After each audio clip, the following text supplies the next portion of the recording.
3 दिवसीय दौरे पर आज दिल्ली जाएंगे मुख्यमंत्री पुष्कर सिंह धामी। वैश्विक निवेशक सम्मेलन के संबंध में उद्यमियों से करेंगे चर्चा। केंद्रीय मंत्रियों और पार्टी पदाधिकारियों से भी मुलाकात संभावित।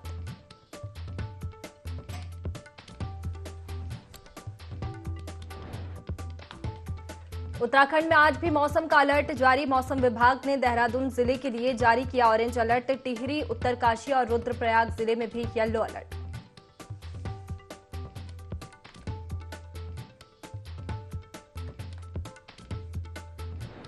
थराली ब्लॉक के सोल क्षेत्र में फिर फटा बादल। 13 अगस्त की रात के बाद दोबारा सोल क्षेत्र में फटा बादल। पुलिस ने किया नदी किनारे रह रहे लोगों को अलर्ट। सुरक्षित स्थानों पर जाने की अपील।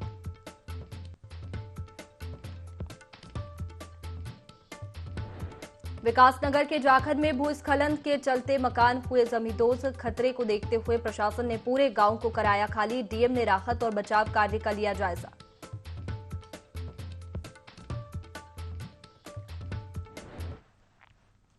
नमस्कार, आप देख रहे हैं देवभूमि लाइव। मैं हूं आपके साथ में वैष्णवी। बुलेटिन की शुरुआत देहरादून से, जहां भाजपा की हर विधानसभा क्षेत्र में नए वोटर बनाने की तैयारी है। पार्टी के वोटर चेतना अभियान के तहत पदाधिकारियों को निर्देश दिए गए हैं। पार्टी ने वोटर चेतना अभियान की तैयारी शुरू कर दी है। महामंत्री संगठन अजय कुमार ने सभी जिलों के पदाधिकारियों को निर्देश दिए हैं। तो पार्टी वोटर चेतना अभियान के तहत पदाधिकारियों को निर्देश दिए हैं। पार्टी ने वोटर चेतना अभियान की तैयारी शुरू कर दी है।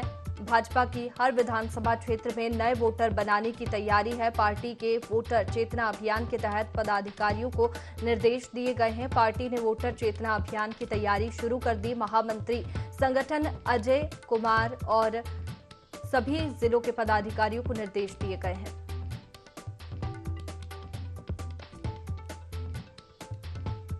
चलिए इसी पर जानकारी लेंगे। संवाददाता विनय हमारे साथ में सीधे जुड़ गए हैं। विनय, पार्टी ने वोटर चेतना अभियान की तैयारी शुरू कर दी है, इसके तहत क्या होगा? वैष्णवी, देखिए, आपको बता दें कि पार्टी की अगर बात की जाए तो पार्टी जो है लोकसभा चुनाव को लेकर के जो है पूरी तरह से तैयारी में यहाँ पर जुट गई है, जिसको लेकर के वोटर चेतना अभियान जो है यहाँ पर बीजेपी द्वारा किया जाएगा, जिसको लेकर के जो है बीजेपी ने सभी जिलों के पदाधिकारी जो है उनको यहाँ पर निर्देश भी दिए हैं कि सभी अपने हर विधानसभा क्षेत्र में जो है यहाँ पर वोटरों को जीतने का जो है यहाँ पर काम करेंगे। साथ ही साथ यहाँ पर देखा जाए तो जिस तरीके से यहाँ पर 10,000 वोटर नए बनाने के जो लक्ष्य है वो यहाँ पर रखा गया है, और इसको लेकर के जो एक अहम जो बैठक होनी है सबसे पहले वो हल्द्वानी में होगी। उसके बाद 21 अगस्त को जो है वो देहरादून में आयोजित की जाएगी। जी बिल्कुल विनय, ये जो तैयारी की जा रही है, अभियान की शुरुआत हुई है, क्या इसका असर चुनाव में, लोकसभा चुनाव में देखने को मिलेगा? जी बिल्कुल, देखिए, जिस तरीके से आपको बता दें कि लोकसभा के जो चुनाव होने हैं, बड़ा चुनाव जो है लोकसभा का है, इस दौरान यहाँ पर अगर उत्तराखंड की बात की जाए तो उत्तराखंड में पूरी तैयारी के साथ जो है बीजेपी यहाँ पर डटी हुई है। साथ ही साथ देखा जाए तो जो ये लोकसभा का जो चुनाव है इसमें बीजेपी नई रणनीति के तहत जो है यहाँ पर कार्य करती हुई नजर आ रही है। वहीं देखा जाए तो जो 10,000 वोटरों को यहाँ पर जो है नए वोटर जो है उनको जोड़ने का जो यहाँ पर काम है वो यहाँ पर किया जाएगा, और इसको लेकर के बीजेपी ने जो है यहाँ पर 2 बैठकें भी रखी हैं। बैठकों में सभी जो जिले के यहाँ पर पदाधिकारी हैं उनसे निर्देश दिए गए हैं उनको कि जो यहाँ पर जो नए वोटर बनने हैं लगभग 10,000 की जो सीमित संख्या है उनको जोड़ने की जो है यहाँ पर रखी गई है। जी बिल्कुल विनय, अभियान की तैयारी तो शुरू कर दी गई है, लेकिन ये जो अभियान के तहत जोड़ने की जो प्रक्रिया रहेगी वो क्या रहेगी और कौन से क्षेत्र से शुरू होगी? वैष्णवी, देखिए, अभियान के तहत अगर बात की जाए तो अभियान के तहत जितने भी यहाँ पर विधानसभा जो क्षेत्र रहेंगे उसमें जो भी पदाधिकारी पार्टी के हैं वो इसका एक सर्वे जो है यहाँ पर करेंगे कि जो नए वोटर यहाँ पर तैयार हो रहे हैं उनको लेकर के जो है यहाँ पर सर्वे के माध्यम से जो है यहाँ पर कार्य किया जाएगा, और जितने भी इसमें जो नए वोटर यहाँ पर रहेंगे उनको बीजेपी से जोड़ने का जो कार्य है वो यहाँ पर किया गया है। साथ ही साथ जो लक्ष्य है यहाँ पर यहाँ पर लोकसभा जो चुनाव को लेकर के जो लक्ष्य यहाँ पर रखा गया है उसको लेकर के जो है यहाँ पर बीजेपी रणनीति के तहत जो है कार्य कर रही है और उत्तराखंड के जो लोकसभा चुनाव होने हैं उसमें भारी मतों के साथ जो है अपनी जीत करने के लिए जो है एक तरह से ये कार्य यहाँ पर किया जा रहा है। जी विनय, अभियान के तहत जो अहम जिम्मेदारी है वो किन्हें दी गई है यहाँ पर? जी बिल्कुल, देखिए यहाँ पर जिम्मेदारियों की अगर बात करें तो बीजेपी जो है यहाँ पर एक रणनीति के तहत जो है कार्य करती है और अहम जो जिम्मेदारियां हैं वो यहाँ पर सभी जितने भी जिलों के जो अध्यक्ष होते हैं उनको भी जो है यहाँ पर जिम्मेदारियां इस दौरान यहाँ पर अजेंद्र कुमार जो द्वारा जो है यहाँ पर दी जाएगी। साथ ही साथ क्योंकि वो पार्टी के महामंत्री, संगठन महामंत्री भी हैं, तो कहीं ना कहीं देखा जाए तो इस बीच जो है केंद्र से लगातार जो है उनकी वार्ता भी हो रही है कि उत्तराखंड में किस तरीके से लोकसभा चुनाव को लेकर के जो है कार्य करना है। और जो लगातार जिस तरीके से देखा जाए जो प्रदेश के मुख्यमंत्री हैं उनके भी दिल्ली दौरे लगातार जो है यहाँ पर जारी हैं। ऐसे में जो है साफ देखा जा सकता है कि चुनाव को लेकर के उत्तराखंड सरकार किस तरीके से जो है मुस्तैद है। और वहीं अगर यहाँ पर बात की जाए बीजेपी पार्टी की, तो बीजेपी पार्टी भी रणनीति के तहत जो है एक क्रिया के तहत जो है यहाँ पर लोगों को जोड़ने का जो काम है वो यहाँ पर करेगी। जी बिल्कुल विनय, बैठकों का दौर लगातार जारी है और लोकसभा चुनाव की तैयारियों में बीजेपी एक्टिव है, जुटी हुई है। बहुत शुक्रिया आपका तमाम जानकारी के लिए। चलिए आगे बढ़ेंगे। चमोली से खबर, जहां थराली ब्लॉक के सोल क्षेत्र में फिर से बादल फटा है। 13 अगस्त की रात के बाद दोबारा फटा सोल क्षेत्र में बादल। प्राणमती नदी का जलस्तर बढ़ा है। पिंडर नदी में झील बनी। पुलिस ने नदी किनारे रह रहे लोगों को अलर्ट किया है, सुरक्षित स्थानों पर जाने की अपील की है। तो ये दूसरी बार है जब बादल फटा है। थराली ब्लॉक के सोल क्षेत्र में फिर से बादल फटा। 13 अगस्त की रात के बाद दोबारा सोल क्षेत्र में बादल फटा, जिसके बाद में तमाम व्यवस्थाएं यहाँ पर प्रशासन की ओर से की गई है। प्राणमती नदी का जल स्तर बढ़ा है। पिंडर नदी में झील बन गई। पुलिस ने नदी किनारे रह रहे लोगों को अलर्ट किया है। इसके साथ ही सुरक्षित स्थानों पर जाने की भी अपील की है।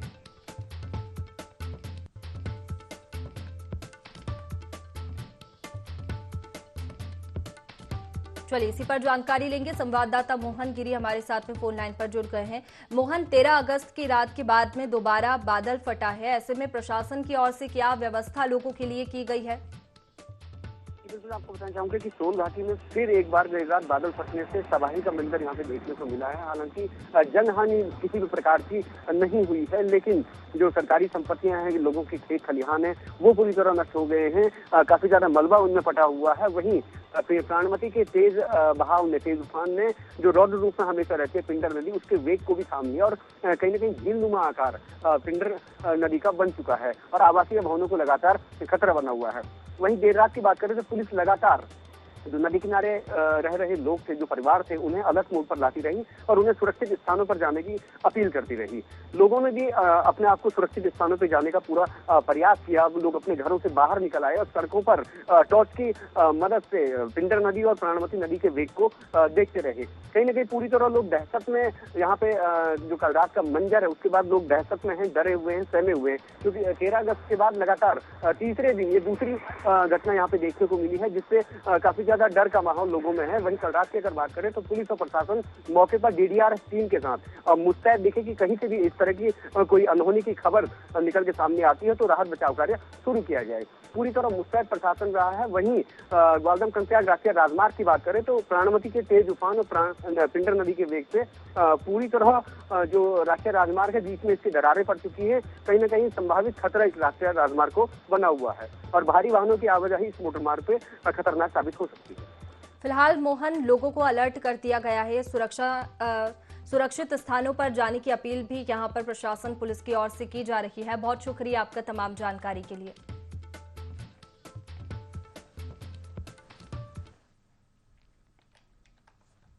आगे बढ़ेंगे। बागेश्वर में कांग्रेस ने नामांकन फॉर्म जमा कर उपचुनाव में बिगुल फूंक दिया है। बागेश्वर में बसंत कुमार चुनाव लड़ रहे हैं। बताया जा रहा है कि कांग्रेस के पास बागेश्वर में अपना परंपरागत वोट है। बसंत कुमार ने बागेश्वर में अपना वोट बैंक तैयार किया है। बसंत कुमार ने कांग्रेस का दामन थामा है। इससे बागेश्वर में कांग्रेस मजबूत की स्थिति में मजबूत बताई जा रही है। वहीं उपचुनाव बागेश्वर में बीजेपी ने 40 स्टार प्रचारकों की सूची जारी की है। जनता पार्टी 40 स्टार प्रचारक दे चाहे 400 स्टार प्रचारक दे, जनता के सामने उनकी कलई खुलकर सामने आ गई है कि भारतीय जनता पार्टी की करनी और कथनी में हमेशा फर्क रहता है। युवा की बात करते हैं, युवा मुख्यमंत्री की बात करते हैं और युवा लगातार पिछले 6.5 साल से सड़कों पर है। युवाओं के साथ लगातार अत्याचार हो रहा है, लाठियां पड़ रही हैं, मुकदमे लिखे जा रहे हैं, लेकिन युवा ये कहते हैं कि आप भर्ती घोटालों की सीबीआई जांच कर दो, तो सरकार उसके लिए तैयार नहीं है। तो इसलिए युवा मन बना चुका है कि भारतीय जनता पार्टी की विदाई उस उत्तराखंड से करें। देखिए, नामांकन की प्रक्रिया आज पूरी हुई है और बसंत कुमार जी बहुत सशक्त ढंग से चुनाव लड़ रहे हैं। कांग्रेस का जो अपना परंपरागत वोट है लगभग 20,000 का, और जो बसंत कुमार जी का अपना वोट परसेंटेज है जो लगातार पिछले 3 इलेक्शनों से मेहनत कर रहे हैं, उसको लगातार बढ़ा रहे थे वो, और ये मिलके हम लोग काफ़ी अच्छी स्थिति में हैं। जनता भारतीय जनता पार्टी से बहुत नाराज है और हमारे मजबूत कैंडिडेट को देखते हुए मुझे पूरा भरोसा है कि इस बार बागेश्वर के उपचुनाव को कांग्रेस जीतेगी। खबरों की ओर बढ़ेंगे। उत्तरांचल प्रेस क्लब की ओर से तीज महोत्सव का आयोजन किया गया। कार्यक्रम में मुख्य अतिथि के रूप में सीएम पुष्कर सिंह धामी की पत्नी गीता धामी ने शिरकत की। कार्यक्रम की शुरुआत दीप प्रज्वलित कर की गई। इस कार्यक्रम में महिलाओं ने गायन कर लोगों को संबोधित किया और महिलाएं मेहंदी लगाते हुए भी दिखाई दी। तीज महोत्सव में मातृ शक्ति ने बढ़ चढ़कर प्रतिभाग किया। प्रतियोगिताओं में प्रतिभाग करने वाली महिलाओं को पुरस्कृत किया गया।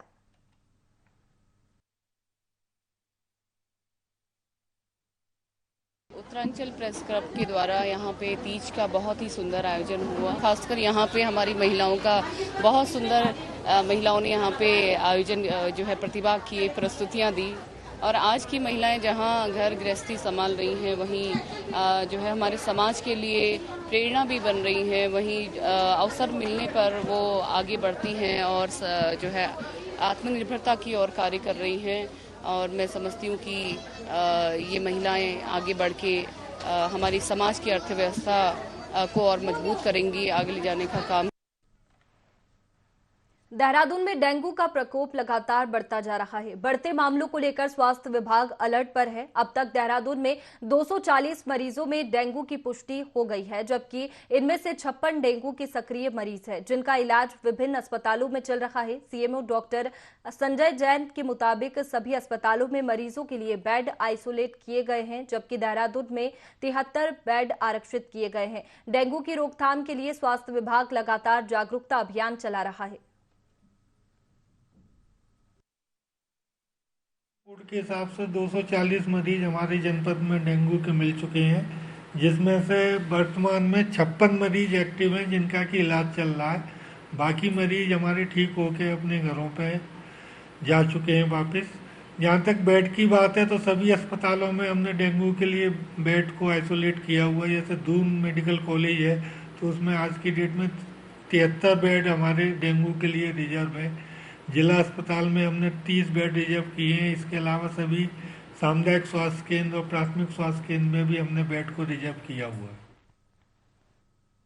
कांग्रेस प्रतिनिधि मंडल ने पूर्व विधायक राजकुमार के नेतृत्व में डेंगू के बढ़ते मामलों को लेकर मुख्य चिकित्सा अधिकारी से मुलाकात की और उन्हें अपनी मांगों के संदर्भ में ज्ञापन सौंपा। इस मौके पर राजकुमार ने कहा कि देहरादून में डेंगू के मामले लगातार बढ़ते जा रहे हैं, लेकिन स्वास्थ्य विभाग डेंगू की रोकथाम नहीं कर पा रहा है। उन्होंने कहा कि प्राइवेट अस्पताल डेंगू मरीजों से इलाज के नाम पर मनमानी फीस वसूल कर रहे हैं, लेकिन स्वास्थ्य विभाग इन प्राइवेट अस्पतालों के खिलाफ कोई कार्रवाई नहीं कर रहा है। उन्होंने कहा कि मुख्य चिकित्सा अधिकारी से देहरादून के 100 वार्डों में एक हेल्थ पोस्ट बनाने की मांग उठाई गई है।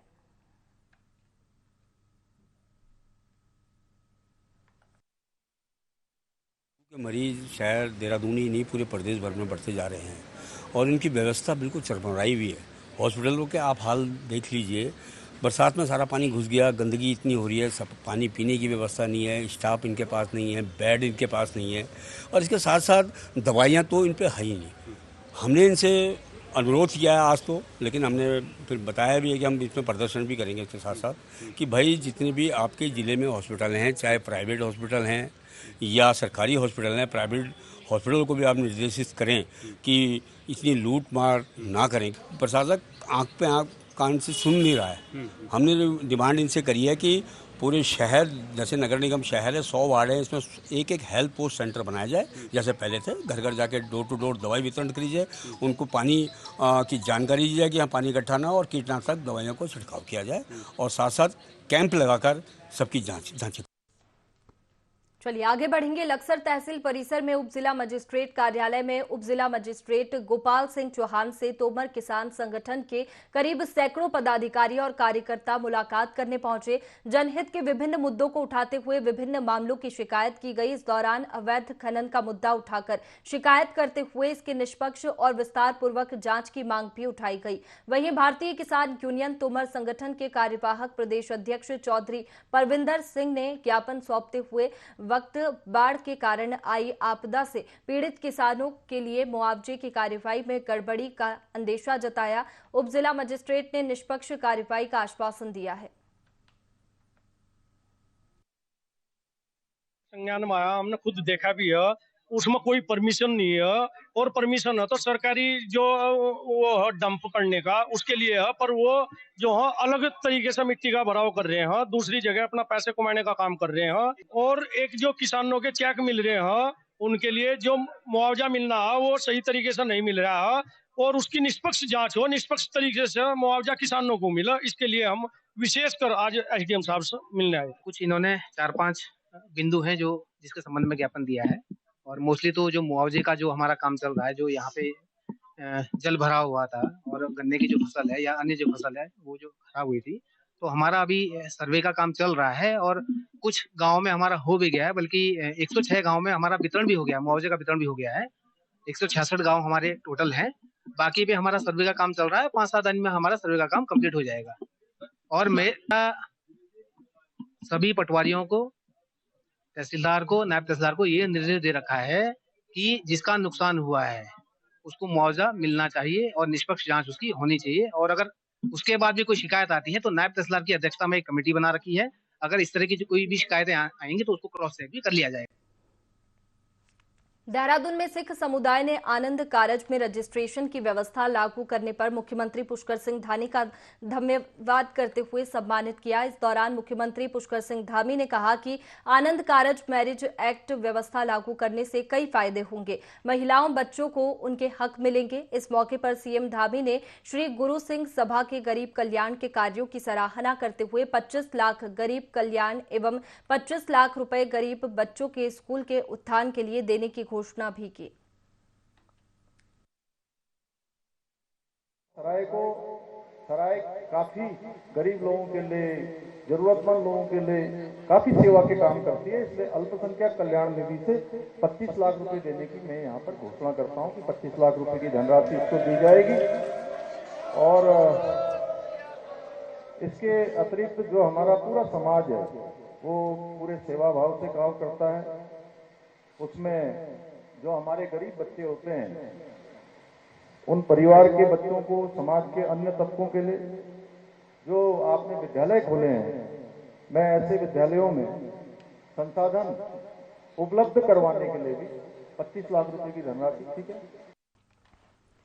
बागेश्वर उपचुनाव में नामांकन के फौरन बाद भाजपा ने स्टार प्रचारकों की लिस्ट जारी कर दी है, जिसमें भाजपा के 40 बड़े नेता का नाम शामिल है जो बागेश्वर उपचुनाव के लिए प्रचार प्रसार करेंगे। बता दें, स्टार प्रचारकों की लिस्ट में मुख्यमंत्री पुष्कर सिंह धामी का नाम सबसे ऊपर है, वहीं उनके बाद प्रदेश अध्यक्ष महेंद्र भट्ट का नाम शामिल है। इस लिस्ट में सभी सांसद, कैबिनेट मिनिस्टर, पूर्व मुख्यमंत्री त्रिवेंद्र सिंह रावत, विजय बहुगुणा और तीरथ सिंह रावत का नाम भी शामिल है। प्रदेश प्रभारी दुष्यंत गौतम और रेखा वर्मा भी बागेश्वर उपचुनाव के लिए स्टार प्रचारक बनाए गए हैं। पार्टी उत्तराखंड में सबसे मजबूत दल के रूप में है और सबसे बड़े दल के रूप में है। हमने बागेश्वर में जो उपचुनाव हो रहा है वहाँ 188 विधानसभा क्षेत्रों में पहले ही अपने शक्ति बूथ के स्तर पर जो पालक हैं संयोजक बन चुके हैं, जो बूथों के पालक हैं संयोजक बन गए हैं, मंडलों स्तर पर प्रभारी नियुक्त हो गए हैं। सभी विधायक और सांसद उस क्षेत्र में लगातार जनता से जनसंपर्क कर रहे हैं। मुख्यमंत्री पुष्कर सिंह धामी जी के नेतृत्व में चुनाव हम लड़ रहे हैं और संगठन के मजबूत प्रबंधन से इस चुनाव को बेहतर तरीके से लड़ा जाएगा और जीता जाएगा। उधम सिंह नगर जनपद के खटीमा में अवैध अतिक्रमण के खिलाफ प्रशासन ने कार्रवाई की। बता दें कि अतिक्रमण कर बनाई गई 10 कच्ची शराब दुकानों को जेसीबी से ध्वस्त कर दिया गया। पहनिया चौराहे के पास नेशनल हाईवे पर अवैध शराब की दुकानें बनी थी, जिन पर कार्रवाई की गई। तहसीलदार हिमांशु जोशी के नेतृत्व में राजस्व विभाग की टीम ने एनएच प्रशासन और पुलिस विभाग ने संयुक्त रूप से कार्रवाई को अंजाम दिया है। तहसीलदार ने कहा कि अवैध अतिक्रमण के खिलाफ कार्रवाई आगे भी लगातार जारी रहेगी। निर्देश पर रोड साइड जितने भी अतिक्रमण हैं, एनएच स्पेशली एनएच और एसएच पे उन पे कार्रवाई शीघ्र की जानी है। तो उसी कार्रवाई के क्रम में हमने पहनिया में अतिक्रमण को हटाने की कार्रवाई प्रारंभ कर दी है और भी सभी लोगों से निवेदन है कि जिनके भी अतिक्रमण रोड साइड हो तत्काल हटा लें, अन्यथा हमको प्रशासन को बलपूर्वक उनको हटाना पड़ेगा। करीब 10 अवैध अतिक्रमण तोड़ दिए हैं। लक्सर के गंगा तटीय और अन्य इलाकों में अवैध खनन का गौरख धंधा प्रतिबंध के बावजूद थमने का नाम नहीं ले रहा है। इसका एक बड़ा कारण पुलिस बल की कमी होना भी सामने आ रहा है। माफिया काले साए में ही नहीं, दिन दहाड़े भी राजस्व विभाग को चूना लगा रहे हैं। संबंधित अधिकारियों पर सवालिया निशान खड़े हो रहे हैं। बढ़ते अवैध खनन से सड़क हादसों में भी इजाफा हो रहा है। हाईकोर्ट अधिवक्ता ने भी इस मामले में चिंता जताई है। साथ ही माफियाओं का कारनामा अधिकारियों के सामने रखा, लेकिन कोई ठोस कार्रवाई होती नजर नहीं आ रही है। अवैध खनन है, ये भ्रष्टाचार और अपराध का एक मिश्लेषण है। और दूसरी चीज ये है कि इससे हमारे क्षेत्र के किसी भी आदमी को कोई फायदा नहीं होता। कुछ लोग तो ऐसे हैं जो कोतवाल का ट्रांसफर भी अपनी मर्जी से कराते हैं और टोटल कानून की अनदेखी है। मेरे हिसाब से माननीय मुख्यमंत्री जी को, सरकार को इस पे संज्ञान लेना चाहिए और एक स्पेशल टीम गठित करनी चाहिए जो वाहन को भी चेक करे, प्रॉपरली चेक करे और माइनिंग के लॉज के अकॉर्डिंग हो। ये खनन माफिया बाज नहीं आ रहे हैं, जबकि 6 महीने तक खनन बंद है बरसात के कारण। लेकिन क्या करते हैं, ये पूरी रात खनन चलता है और जो हमारी सरकार है ये भी इस ओर ध्यान नहीं दे पा रही है और इसमें पुलिस बल की जो संख्या है वो कम है। और हम सरकार से यही चाहते हैं कि पुलिस बल की संख्या ज्यादा से ज्यादा बढ़ाएं और इन्हें खनन माफिया को पकड़ो और इन पर अंकुश लगाओ, क्योंकि इन खनन माफिया के चलते हुए हमारे लक्सर में ही कई जगह इतने खतरनाक हादसे हो चुके हैं। फिलहाल देवभूमि लाइव में इतना ही। आप बने रहिए IND 24 पर। नमस्कार।